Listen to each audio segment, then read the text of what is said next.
تو اس میں ہم تھوڑا سا ڈیپ جاتے ہیں کوئکلی. سب سے پہلے دیکھیں جو رائٹر ہیں وہ بتاتے ہیں کہ اس میں سب سے پہلے اگر ہم پارٹ کو لیں جس میں یہ جو سینٹینس ہے دوبارہ سے آپ کے سامنے رکھتا ہوں, اللہم انی عبدک ابن عبدک ابن امتک, اس میں سیلف اویئرنیس ہے. اور سیلف اویئرنیس سائیکو تھیراپی کا سب سے پہلا انگریڈینٹ ہوتا ہے کہ آپ کلائنٹ کو اس کی سیلف اویئرنیس دیتے ہیں کہ بھائی تو ہے کون اور تیرا مقصد کیا ہے اور تیری آئیڈینٹی کیا ہے. دیکھیں یہ دعا انسان کو آئیڈینٹی دے رہی ہے کہ میں کون ہوں. اے اللہ میں تیرے اے اللہ میں تیرا بندہ ہوں. نمبر 1 میں تیرا ہوں. یہ آپ کو آئیڈینٹی مل گئی کہ میں تیرا بندہ ہوں, اور یہ بہت بڑی آئیڈینٹی ہے. اور میں تیرے بندے کا بیٹا ہوں اور میں تیری بندی کا بیٹا ہوں.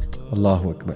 سو یہ جو over all sense of self awareness ہے وہ بھی اتنی اسٹرانگ سینس آف اویئرنیس ہے, یہ آپ کو ایک بہت کلیئر ایک آپ کہہ لیں انڈرسٹینڈنگ دے رہی ہے of your fundamental role in the world کہ بھئی آپ کا رول ہے کیا. آپ کا رول ہے کہ آپ اللہ کے بندے اور بندی ہیں, تو اللہ کی مرضی سے اپنی زندگی کو گزارنا ہے. یہ آپ کو ایک ڈائریکشن مل گئی, اور جب انسان کو ڈائریکشن مل جاتی سبحان اللہ تو انسان کی کافی انگزائٹی جو ہے وہ کم ہو جاتی ہے. اور پھر اس کو بہت ڈیٹیل میں ہم ڈسکس کر سکتے ہیں, لیکن چونکہ ٹائم بھی شارٹ ہے. ان شارٹ یہ کہ اس سے ثابت ہوا کہ بندگی میں انسان کا فریڈم ہے, اور اس سے بھی ثابت ہوا کہ نماز اللہ کی بندگی ہے, اور نماز میں پھر کتنا سکون اللہ سبحانہ تعالیٰ نے اسی لیے رکھا ہے. اس لیے اللہ کے نبی صلی اللہ علیہ وسلم کہتے تھے کہ نماز میری آنکھوں کی ٹھنڈک ہے, کیونکہ وہ اللہ کی بندگی ہے آبویسلی.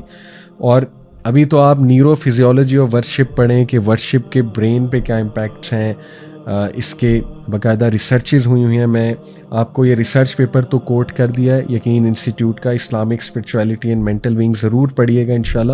خوبصورت, بہت اچھی یہ ریسرچ ہے. آگے چلتے ہیں.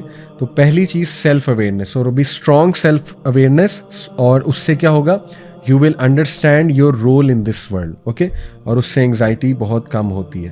اس کے بعد دوسرا جو اس کا حصہ ہے ناصیتی بیدک, کہ اللہ میرا جو ماتھا ہے, میرا جو فور ہیڈ ہے وہ آپ کے ہاتھ میں ہے. ماذن فی حکمک, اور آپ کی جو ججمنٹ ہے وہ ایشورڈ ہے. اللہ وہی ہوگا جو آپ چاہیں گے. عدل فی قضاء, اور مجھے یہ بھی پتہ ہے کہ جو آپ چاہیں گے وہ انصاف پر مبنی ہے. اللہ اکبر. یہ جو ہے ایکچولی افرمیشن ہے ڈیوائن ڈکری کی, اور ڈیوائن جو ڈیسٹنی ہے ہماری, اور یہ بہت ہی پاورفل کانسیپٹ ہے جو انسان کو موو آن کراتا ہے. تو سائیکو تھیراپی میں ایگزسٹینشل تھیراپی یہی ہے نا کہ انسان کو موو فارورڈ کرانے کے لیے ہم نے اس کو میننگ دینا ہے زندگی میں, رائٹ. اور ہم نے اس کو بتانا ہے کہ تم اپنے پرپز کو ساتھ لے کر چلو اور ہضم کر جاؤ, ڈائجسٹ کر جاؤ اس چیز کو, اور آگے بڑھو, موو فارورڈ کرو, رائٹ. ہم نے میننگ دینا ہے اس کی سفرنگ کو, اس کی پین کو, اس کے پرابلمس کو. تو دین کس طرح سے میننگ دیتا ہے کہ اللہ الحکیم ہے اور اللہ اللطیف ہے. اللہ از ویری سٹل, ایک ایک چیز پہ نظر رکھے ہوئے, اللہ کو ایک ایک ڈیٹیل پتہ ہے. تو اس لیے ٹرسٹ اللہ سبحانہ و تعالیٰ, یہ اللہ کی ڈگری ہے. اور اس کے بعد تیسرا جو اگر ہم اس کا پورشن کہ جب ہم کہتے ہیں نا کہ اللہ میں تجھے تیرے ہر اس نام سے بلاتا ہوں جو تو نے خود اپنے آپ کو دیا, یا اپنی کتاب میں نازل کیا, یا اپنی کسی مخلوق کو سکھایا, یا تو نے اپنے پاس چھپا کر رکھا ہوا ہے اور غیب میں ہے وہ نام, تو ہر نام سے میں تجھے پکارتا ہوں. سبحان اللہ. یہ اتنی پاورفل تھیراپی ہے کہ ہم اپنے رب کو جان رہے ہیں اور اس کو اس کے ناموں کا واسطہ دے رہے ہیں. اس کے نام پھر 99 نام دیکھیں حدیث میں آتے ہیں, ان ناموں کا واسطہ دے دے کے اللہ کو پکارا جائے تو دیکھیں کتنی امپاورمنٹ ملتی ہے, کتنی. اور اللہ کتنا راضی ہوتا ہے کہ اس بندے کو میرا پتہ ہے, اور جس کو اللہ کہتا ہے نا اس بندے کو میرا پتہ ہے, تو اللہ تعالیٰ کیوں نہیں اس کی دعا قبول کرے. اللہ تعالیٰ تو خوش ہوتے ہیں کہ واہ یہ بندہ جو ہے مجھے بہت جانتا ہے. تو یہ اصل میں بات ہے, یہ تھیراپی ہے پوری اس دعا میں, اور یہ ہمیں ہوپ فل تھنکنگ کی طرف لا رہی ہے یہ دعا. ٹھیک ہے, ہوپ فل تھنکنگ جو ہے نا اس کو کبھی ڈیٹیل میں آپ پڑھیں گے سائیکالوجی کی نظر سے, تو اس میں ایجنسی تھنکنگ اور پاتھ وے تھنکنگ ہوتی ہے. ایجنسی پاتھ وے تھنکنگ ہے کہ آپ جو ہے نا وہ ایک پاتھ وے بنا لیتے ہیں کہ میں نے اس پرابلم کو حل کیسے کرنا ہے, اور ایجنسی تھنکنگ ہے, ایجنسی پیٹرن یا ایجنسی تھنکنگ ہے کہ آپ نے اب یہ دیکھنا ہے کہ اس پاتھ وے پہ چلنے کے لیے مجھے کن کن چیزوں کی ضرورت ہے, وہ کون سی ایجنسیز ہیں جن کو میں اڈاپٹ کروں. تو ایجنسی